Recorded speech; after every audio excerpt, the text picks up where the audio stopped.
Many fatal accidents are a result of high-speed collisions from vehicles crossing the median into oncoming traffic. To prevent these occurrences, the Missouri Department of Transportation has installed crossover cables throughout Kansas City and the state.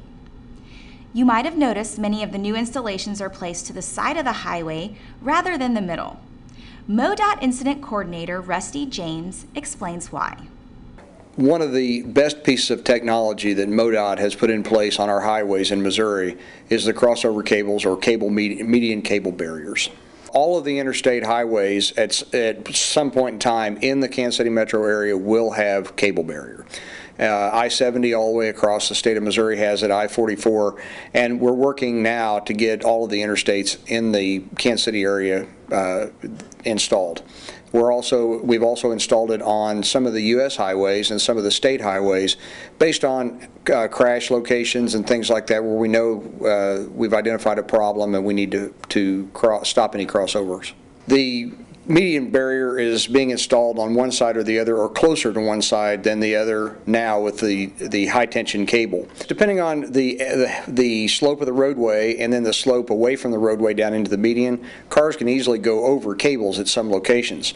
Another thing that's in the middle of those medians is a lot of utilities. There's fiber, wire, water, electricity, a lot of utilities that we have to work around. By getting up on the edge of the roadway, it's a lot easier to avoid any sort of utility issues. That's not to say at some point in time they may put cables back in the medians, in the center of the medians, based on a particular location. It is safer and it does catch the cars, but when you're driving down the road, it looks a lot closer than the minimum of 8 feet that it is.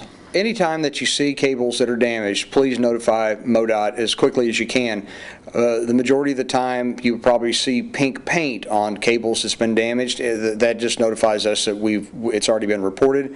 Otherwise, it may be a situation we're not aware of, and the sooner we get notified, the sooner we can make that a priority and get that cable back in place. If the car becomes entangled in the cables, the tow companies and fire departments are very capable of untangling the vehicles without cutting our cables. If we cut a cable, then we lose the structural integrity of that cable for that section, and it'll take a while to repair it.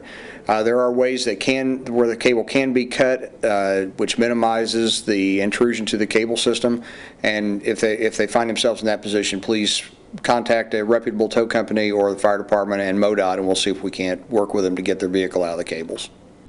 Sometimes safety procedures are difficult to measure. However, judging by the number of vehicles that must be pulled from the cables, many lives are being saved. I'm Officer Shelley Gaddis. Have a safe week.